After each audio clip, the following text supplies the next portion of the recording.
प्रधानमंत्री नरेंद्र मोदी के तीसरे कार्यकाल की कैबिनेट बैठक में 72 मंत्रियों के नामों पर मुहर लग चुकी है। इस बीच मंत्रियों को अलग अलग मंत्रालयों की जिम्मेदारी सौंप दी गई है।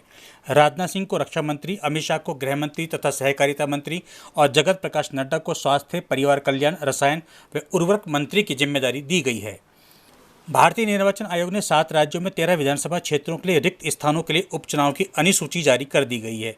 हिमाचल प्रदेश के 3 विधानसभा क्षेत्रों में उपचुनाव आयोजित किए जाएंगे, जिसमें जिला कांगड़ा के देहरा, जिला हमीरपुर के हमीरपुर और जिला सोलन के नालागढ़ में चुनाव आयोजित किए जाएंगे। कांगड़ा जिला के देहरा विधानसभा क्षेत्र में उपचुनाव की घोषणा के साथ ही जिला में आदर्श आचार संहिता तत्काल प्रभाव से लागू हो गई है। अतिरिक्त उपायुक्त सौरभ जस्सल ने कहा कि अराजपत्रित अनुसूची 14 जून को जारी की जाएगी और नामांकन पत्र भरने की अंतिम तिथि 21 जून होगी।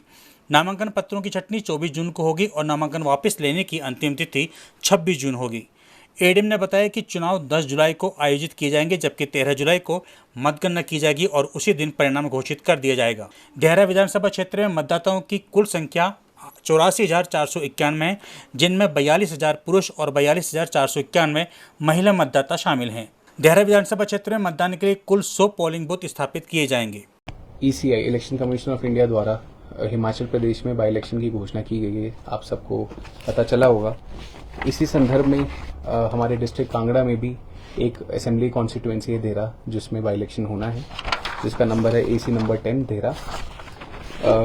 Date of issue of notification 14 जून 2024 से है। Last date for filing nominations हमारी 21 जून से है।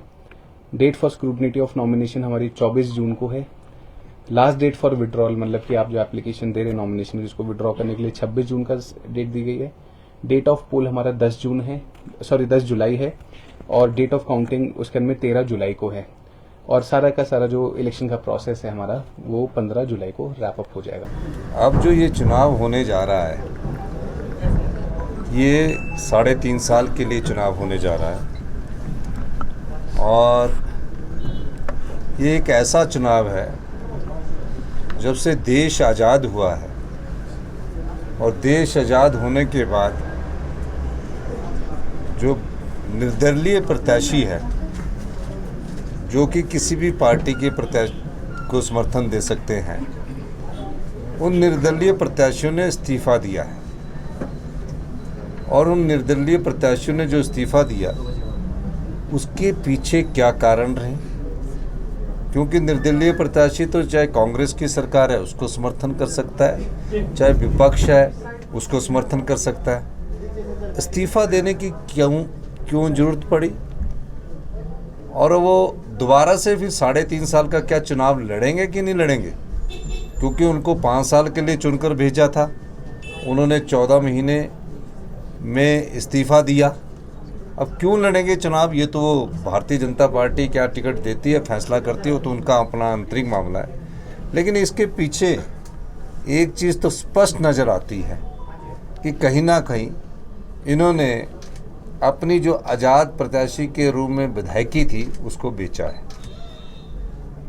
या तो ये इतने संत होते कि सोचते कि हम राजनीति छोड़ रहे हैं, हम इतने दुखी हो गए, चुनाव भी लड़ना चाहते हैं, अपनी विधायकी को बेचकर फिर दोबारा से प्रत्याशी बनना चाहते हैं। ये देखने वाली बात है और हिमाचल की जनता ने तय करना है। हिमाचल की जनता ने तय किया और मेरा मानना है कि ये तीनों विधानसभा क्षेत्र की जनता ने भी तय करना है कि ईमानदारी से जो आपने 5 साल के लिए चुनकर जो विधायक बेचे थे, उन्होंने 1.5 साल में क्यों इस्तीफा दिया और क्या अगले 3.5 साल का चुनाव लड़ेंगे कि नहीं लड़ेंगे? सर, प्रधानमंत्री नरेंद्र मोदी तीसरे टेन्योर में प्रधानमंत्री बने हैं, क्या कहेंगे सर? बहुत बहुत शुभकामनाएं। देश के तीसरी बार प्रधानमंत्री बने हैं और हिमाचल जो हमारा प्रदेश है, उनसे हम चाहते हैं कि आपदा के समय भी हमारी कोई सहायता, स्पेशल रिलीफ पैकेज नहीं हुआ था, मैं उनसे मिलूंगा भी और स्पेशल रिलीफ पैकेज की भी बात करूँगा। JP नड्डा बने हैं अनुराग। बहुत खुशी की बात है कि JP नड्डा जी हमारे केंद्रीय मंत्रिमंडल में उनको स्थान मिला है और राष्ट्रीय अध्यक्ष थे और उनका बनना तय था। अगर अनुराग जी भी बन जाते तो भी अच्छा हो जाता। 2 मंत्रिमंडल में पहले भी मंत्रिमंडल के सदस्य रहे हैं, तो जो भी मंत्रिमंडल में बनता है उससे प्रदेश को फायदा ही होता है। सर जम्मू कश्मीर में एक टेररिस्ट अटैक हुआ है unfortunately। बहुत गलत बात है, बहुत काराना हरकत है। हम कांग्रेस पार्टी इसका विरोध करती है। धन्यवाद। सर, एक दिल्ली को पानी देने वाला मामला है, ये हरियाणा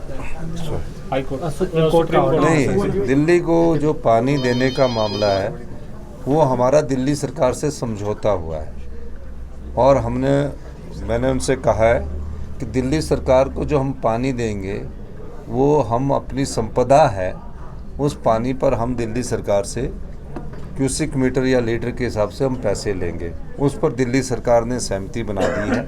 अब हिमाचल से जो पानी छोड़कर जाना है वो हरियाणा होकर जाना है, तो हमारा उसमें कोई ज़्यादा वो रह नहीं जाता। हम पानी देने को तैयार है, हमारे पास पानी है, हम भी हिंदुस्तान के निवासी है। भारत के जो लोग दिल्ली में रहते हैं उनको हमारा पानी हरियाणा को भी मिले और दिल्ली को मिले, हमारे इसमें कोई आपत्ति नहीं है। पर हमारे पास जो रिसोर्स है उसमें हमने कहा है कि जो पानी हम देंगे वो हम उनसे थोड़ा बहुत उसका मूल्य जरूर चार्ज करेंगे ताकि हमारी प्रदेश की आर्थिक स्थिति मजबूत हो और हम आत्मनिर्भर हिमाचल की ओर आगे बढ़ें।